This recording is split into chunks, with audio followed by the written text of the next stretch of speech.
Well, hi there. It's Wednesday, well into May. And first things first, I want to give a big apology to all of my subscribers, all those people who've been following us for a long time. And I know that I've been out of the loop for a long while, and that is due to a family tragedy, a family loss, and that has really been a big thing to deal with. So, in that time, I really did sort of shut up shop and just lived very, very quietly and dealt with things, a lot of things to work through. Um, but here we are now. We're out of lockdown, and it's sort of spring. Terrible weather here, endless rain. It's very cold. But first thing first is we're just going to catch up and tell you what we've been up to for the last 6 months. So, what did you get up to, Ash, in lockdown? Can you say a little bit about what you've been working on? Yeah, I mean, I've been blessed. It's been a tough time for so many people. We've certainly been through, as Alan mentioned, some pretty hard times ourselves. Um, my business, interestingly, I'm a life coach. I coach couples to improve their relationship, improving communication in their relationship. And my business has always been online, really since we moved onto the boat. So that's been an interesting shift for me, I think, is just seeing the rest of the world come online. And actually, kind of good for me in a strange sort of way, because one of my concerns about running a business and living off grid as we do is, was it possible? And I would say one of the things perhaps that COVID has taught us, as people who choose to live that sort of traveler gypsy life, is that you can. So I guess I'm just feeling very blessed to be in a time where that is possible and I can still be of help to people. And it's certainly been a good time to be doing what I'm doing, because I think a lot of people, in relationships have struggled, being locked up as we've all been to a large degree. And our usual places that we might go to let off steam a little bit have not been available to us. So in a strange sort of way, it's maybe made people more aware of that being a good way to access things like coaching and therapy and counselling, that you can do those things online. And on a boat. And on a boat. Perhaps one day I'll do a little talk just on what it is like, the practicalities of running a business from a boat. It's got easier and easier in the years that we've been on it. We've been on a boat for 5 years. When we started out, even things like internet were a lot harder than they are now to access as somebody living off grid. So it's been challenging. And it's been interesting. Yeah. Changing times for all of us, I think. Yeah. Well, it's true, and a lot of people we know have embraced Zoom and online technology to continue their business in some form. So, in a strange sort of way, COVID and lockdown actually has been very entrepreneurial and creative. Of course, it's created a lot of hardship for people as well. We know that. And a lot of people suffered socially because they weren't able to be with their friends, with their family. We are social beings. Yes, It's our lifeblood to be with other people, to share our feelings, communicate, and so forth. So it has been hard.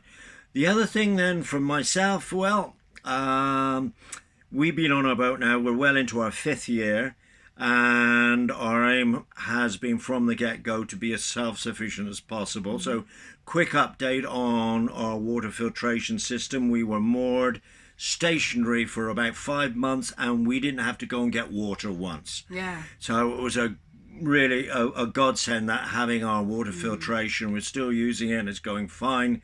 So there's a quick update for those of you interested in water filtration. I get emailed probably every week or every other week by somebody who's watched our videos and say, they're very interested in this. Some people don't believe it, but it does work, I assure you. And there's more technological changes on the way, I suspect, as well for boaters. Yeah. So our aim has always been from the get-go, from when we bought our boat and started working on it, was to be as self-sufficient as possible. And so now we have our own water. We can run our businesses online, and we don't need to go and get an office somewhere or anything like that. It's a kind of really quite an amazing time to be. And what I've been working on as well, I am about to publish Barging Free, 1 year on a narrowboat, okay? So when we got our boat, we were completely green behind the ears and really had no idea what we were getting into.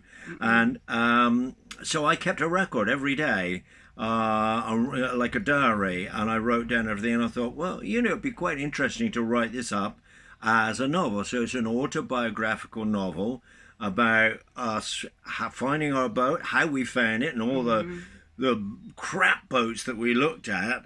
Some of it's very hilarious, and there's also some tragedies as well. On the day 3, we nearly burnt our boat down, so it's quite dramatic things. And so it's really our story, really, of our first year. And I would say for anybody interested in living off grid, this is a good introduction to actually how you have to live, what you need to get your hold of, what you need to understand, and so forth. Probably have them running for the hills, I think. Well, it could be that the canals of London will be empty after reading the book. I don't know. But anyway, that's getting published soon, and just say looking ahead, and I'll say a little bit more about where we're going now with our vlogs. But looking ahead, one or two vlogs, I'm going to read some chapters from the book. I don't have an exact publication date yet, but it's been another couple of months. So that's really what I've been up to creatively. So it's been a very creative time in different ways for both of us, I think. Yeah. So just let's move on to where we are now. We're coming up to the end of May and looking ahead now. We've done lots of different sorts of videos. Some of them would be how to repair a fuel pump, or how to build decking on the roof, and so forth. But I want to expand it now, because it's really the lifestyle aspect of that I think really interests a lot of people. And how do two people live on a boat as self-sufficiently as possible, and being realistic about costs, about hardships. The winter was a tough winter, cold and wet for a long time. So it's really about how many possessions you have, how you handle your money, what security do you have, but also what can you do with this. It's about freedom as well, freeing your lifestyle. So I want to talk about something which I use a lot in my writing, the hero's journey, for instance. So and my novel Barging Free is kind of constructed like a hero's journey, because that's what we did. We set off on this mad journey, knowing nothing about what we were getting into, and it was a real roller coaster. So these are things that we're going to be talking about. Some of it will be how do two people live together on a boat, and of course how do two people live together, period, really. It's a challenge for us as human beings, how when we're different personalities, how do we live together? So there's a lot of things to discuss here, and these will gradually open up and unfold as we go on. We'll talk about relationships. We're going to do some of those, and I'll hand things over more to Asia. We did do a lot of radio broadcasts last year when we were moored up at Perivale in the first lockdown. Yeah, if you want to giggle, we'll put the link in the description below, but I called it Coach on a Boat, because I'm a coach and I'm on a boat. But Alan and I did the vlogs together. That's right. That's right. But it's looking from that, that bigger perspective, if you like, our why we chose this lifestyle. A lot of people perhaps following these vlogs are not necessarily going to make a decision to go and live on a narrowboat, but you might be asking yourself big questions like, am I ready to make a big life change? You know, am I happy in what I'm doing? Where are my priorities? That's right.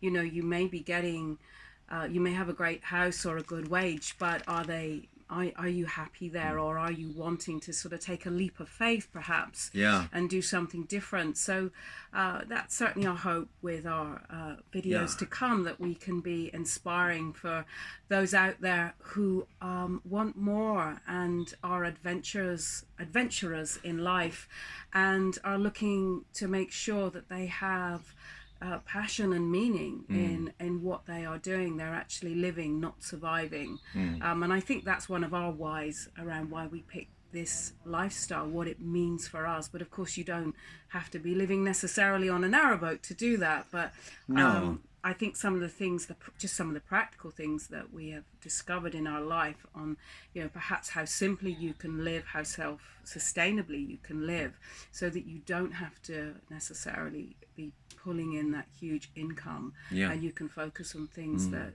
genuinely make you happy. Yeah, we'll round off now, but just say, I remember you telling you heard Tony Robbins talking, and he said, one of my mentors, people, the stats for people who go and get degrees, do you want to come in here and say actually how many people end up? I mean, he was talking about the States, but I think he was quoting that so many people, I mean, in America, your average student comes away with £30,000 worth of debt at the end of their studies.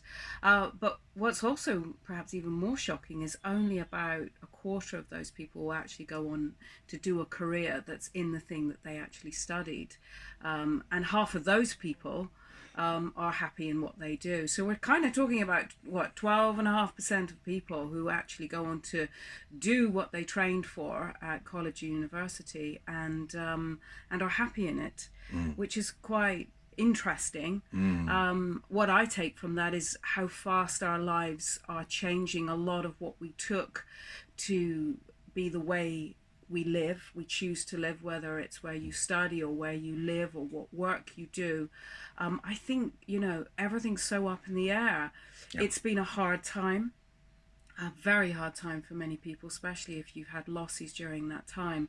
And it's also, I would say, a time of incredible possibility as well. If you can have that mindset, if you can be brave, if you can go with the change and be connected to what it is that makes you happy, what it is that you are here for, to do what you stand for. So, you know, it's a very exciting time, I think. it is. And if we can spread a little of that hope and excitement in our own videos and our own journey, that would be amazing. And on that note, we'll end. These videos are going to be regular every Wednesday. They'll be on a different topic. Some, as I said, I'll be reading from Barging Free. Some of it might be about relationship material. And I will remind you what we're actually about by the name of our boat. And this is a quote from Joseph Campbell, great sort of American writer. He collected tales and mythology from all over the world, and he said this. He said, "This is the name of our boat is Follow Your Bliss," and the quote from him is, "Follow your bliss, and doors will open where you thought there were none." So that's what I say to you. Whatever your bliss is, follow it. That's the most important thing. You only have this life. All right, so follow your bliss. And on that note, we'll see you next week. See you next Bye. week. Bye.